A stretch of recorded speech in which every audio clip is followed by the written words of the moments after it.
Hey everybody, I'm Jen Knoedl with Crave Chicago, and we're about to kick off our May Crave Chat called Making Money Online. We're here at the gorgeous Edelman PR, and this place is nice. Cushions, couches, cocktails, we got it all. So let's get started. Hello, hello. I am Gina Hayes. I am on the leadership team here at Edelman, and really pleased to have Crave here because you all, your founding principles, are very similar to what ours are as well, and that's the spirit of entrepreneurship and innovation. So just a little bit about Edelman, the 411, as you said, founded 60 years ago by Daniel J. Edelman, and his son still carries on the mantle of leadership here today. We are independent, and it's really that independence that has allowed a small team of just really pioneer thinkers, as we like to say, become the world's largest public relations firm, which is a pretty incredible feat in of itself. We have 66 offices around the globe. I think I visited 4, but 66, and 4,500 employees. So, but as Dan said, it's not always about being the biggest. It's about striving to be the best, and I think that is the passion that we bring every day. And what we try to imbue in our employees is to really think about what we can do. It's kind of funny, when I was doing orientation here for new staff, I talk about we have a father, a son, and entrepreneurial spirit. So I wasn't going to get too biblical on them, but I kind of did. I'm like, all right, so you're going to hear a little story, and the funny thing is, I'll even take it one step further. We have a strategy that's globalize, operationalize, and dimensionalize. G-O-D. Okay, so I'm just saying. All right, another acronym I'll throw out at you is GWEN, and that is our Global Women's Executive Network, and that I'm a member of that as well. I oversee a team of 70 here in our office, and we run the healthcare practice, so we kind of are divided into practices. But really what GWEN was established for about 2 years ago was really helping elevate many women here in Edelman, right? So we have many women, but really a priority for us is helping elevating women within leadership positions. So that's really why we're very delighted to host you this evening. So I was doing a little research before I was asked to prepare remarks, and as part of my research, I saw last week that the Forbes Top 100 Most Powerful Women included actually 8 entrepreneurs, and it said there is a rising tide of female founders and owners of their own enterprises. So of the 8, 4 are associated with fashion. So you might be wearing some Tory Burch sandals, right? So everyone loves Tory. And I'm Italian, so I should be able to say Miuccia Prada. And then Zara founder Rosalie Mera, and then Diane von Furstenberg. So those are the 4. And then there are 2 others whose names I will not be able to pronounce. One is a real estate tycoon from China, and then India's first biotech entrepreneur. And then, because I saw a slide that you have later too, household names, Oprah Winfrey and Ariana Huffington. So those round out the list of the 8 on the list. So you're saying there's a chance. There is a chance. Okay. That's what you aspire to. So I thought that was great. And then the other thing I thought the topic was very interesting, making money online. And I was going to talk about how I have no clue what this is about, but I can make money on the side of the road. And then I thought, that doesn't sound good at all. But I thought I would explain. And that is, my only real stint was probably selling lemonade on the side of the road stand, which is where many, my daughter included, right, young women may set out a stand and start selling making lemons with lemonade. So anyway, thank you so much for coming tonight. I hope you enjoy the session. It sounds terrific. And enjoy. Thank you so much. Thank you. After Edelman, the reason why I left Edelman was because I'm a tech nerd, and Motorola called me. So I grew up in the Detroit suburbs, and my mom still works for GM. 25 years. So Motorola called me, and they were looking for a head of global social media. Wasn't looking for a job, but I'm such a tech nerd, and I thought to be around engineers and microchips and cell phones all day, sign me up. People thought I was crazy, but I went, and I was there for a year and a half, and I headed up their global social media. Then I left in August after Google bought Motorola, and I was preggers with my second kid. And I thought I would just hang out with my first kid and relax and bake cookies during Christmas. But my phone rang, and I started consulting, and I formed Zlato Digital in September. I'm helping companies big and small with their social media and digital marketing activities, merging them together. I used to work at Orbitz and other .coms back in the day. So like building a house, you know, I have that in my head and it comes naturally because I enjoy it so much. So that's what I'm doing now, helping companies of different sizes understand the space and hanging out with my kids. That's me. Amazing. I'm Alexa. After that, you're probably thinking, why is this 12-year-old talking to us? But trust me. I'm an old lady. No, just inexperienced. I got the key on that. How can you in? I do. I've been on that. So, but trust me, I have seen my share of life experiences. So, after, I also grew up in Michigan. The Red Wings are playing right now. What? The Red Wings are going to play. I know. Went to the University of Michigan. After graduating, I was number 3 at a startup where I traveled around the country for 2 years in a tour bus. Sounds glamorous, totally not. Talking to high school and college students about the values in entrepreneurship. So really big dream building sessions. We would bring in successful entrepreneurs under the age of 30 who had reached at least $1 million in revenue before the age of 30 to really inspire these kids. So I was on the road for about a year, and then my passion for education reform pulled me back to Chicago, worked in the nonprofit world, so yet again another totally different experience for a few years, and then ended up at Eventbrite. We were talking about this earlier, I was talking with Jamie earlier about my love for the company itself. We're based out in San Francisco, but we have one person who manages all of our largest markets in the States and then across the pond as well. And so when the opportunity arose to take this position here in Chicago, I jumped on it, and I've been with Eventbrite for about a year. And I'm really charged with growing brand awareness in the city. So people oftentimes think that we're based here in Chicago and that I have an army of 20 people behind me, but let me assure you, it's me from my kitchen. So while I have not started my own company yet, I can assure you that it very much seems like I am a one-woman show. So I'm really excited to be here and to learn from you all. And I know a lot of you do events, and that was another reason. Alexa's taught me some cool tips and tricks. Tips on tips. I promise. Yeah, just cool ways that you can use Eventbrite, because I know I'm excited to chat about it. So thanks for having me.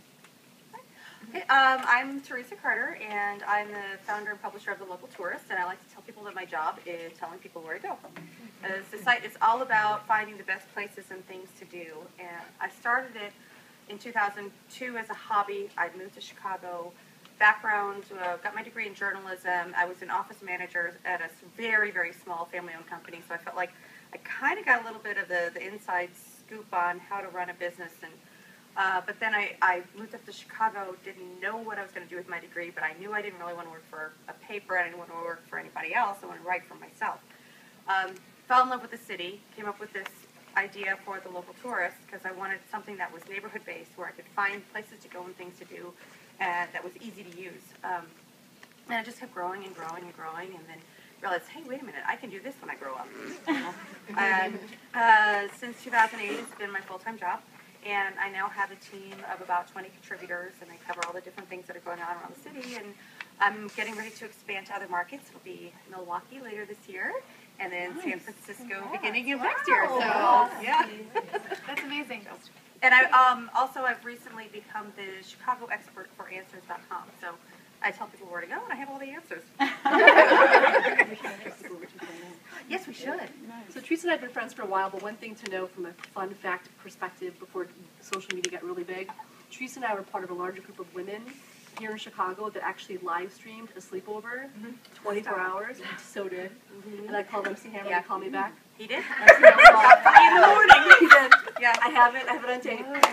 I think it's the only tape we have. I know. I was crying. So the Hotel Saks gave us their penthouse suite, and they gave us a specialty one line, and we live streamed a sleepover all night long. And we had hot dog tasting at 2 in the morning. People watched all over the world. We did a fashion show. We had a choreographed. It was Sleepover 2.0. What kind of people tuned into this? You have no idea. We had 27,000 viewers. Yes. And did you make some money off that online? That's why they're here now. We learned. That's how we That is so amazing. Well, I'm Jen Knoedl. I have a website called Jen Chicago. I always really wanted to be in some sort of entertainment, but my parents were like, you're smart, get a degree and mess around with that stuff later.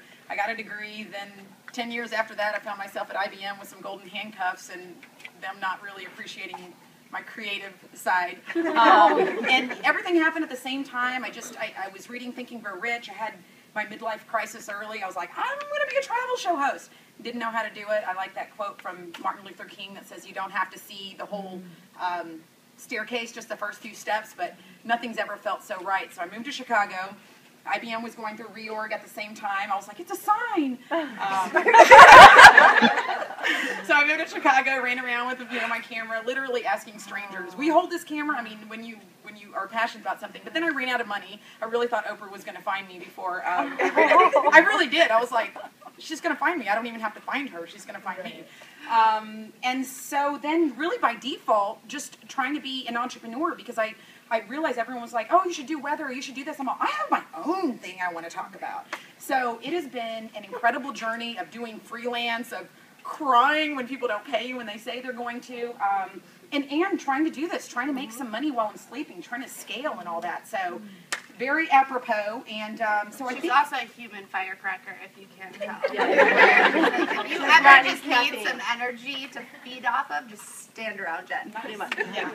Partnering with whether it's an auction or a well-known local Chicago company. So let's say people that show up will get a free bin of Garrett's popcorn. People that show up will get a whole suite of Eli's cheesecake, Garrett's popcorn. Man, I'm hungry. Sorry. Nursing mom, I'm always hungry. But if you get some type of, if you find someone in the Chicago area especially that has a passion for your nonprofit, and if they can dedicate their time to it. Someone here used to work for Mr. Buddy Guy, and let's say you had an event like your personal trainer.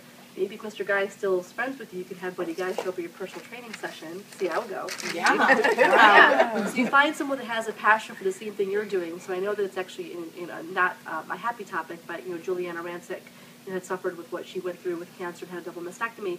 She is part of the Bright Pink organization now that's based in Chicago with Lindsay Avner. So Lindsay can have that hook with Miss Rancic coming to Chicago with Bill, because Bill's from Chicago and Bill's a real estate developer, and it all ties together. And oh, by the way, they own RPM. It's a nice little handy-dandy package for their publicist. So you have to think that way with, what's in it for somebody else. Anything that happens online or offline, let's be honest, people, we live in a capitalist country. What is in it for somebody else? Whether it's extra, perk. My husband's a sommelier in the city, and he gets calls all the time with his buddies that work at different corporations asking, can you recommend a chef or another really well-known Chicago food person to do something? And Michael knows that XYZ chef or someone who's not getting a lot of publicity right now could use the extra publicity, so he'll throw them a bone kind of thing. And that's just reality. Don't forget that people like to have their face out and be known for doing good. And in a day and age of post-Obama election and what's happening in the city with things like CPS, people really want to do good and have some good, warm feeling to what they're contributing to, whether they're a big celebrity like the Rancics or whether they're an up-and-coming alderman that's running for election. That happens. So use that to your advantage for your organization. It's not a bad idea. Yeah, I've noticed that too. When I initially started doing things, I think being an entrepreneur, you're like, I got this all by myself. I don't need anybody.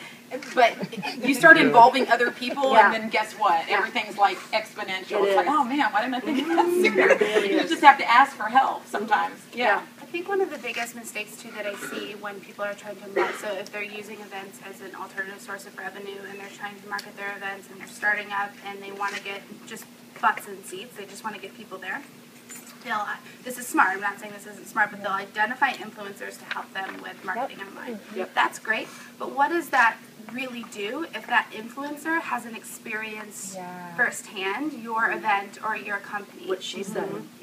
So it's fake. So really, I think that one of the best things that you can do when you're starting out, like if you do have this Buddy Guy event at a workout. No, because we were talking about Buddy Guy. I know. I understand. Guys getting back into shape. So let's say you do have that. I mean, it's not.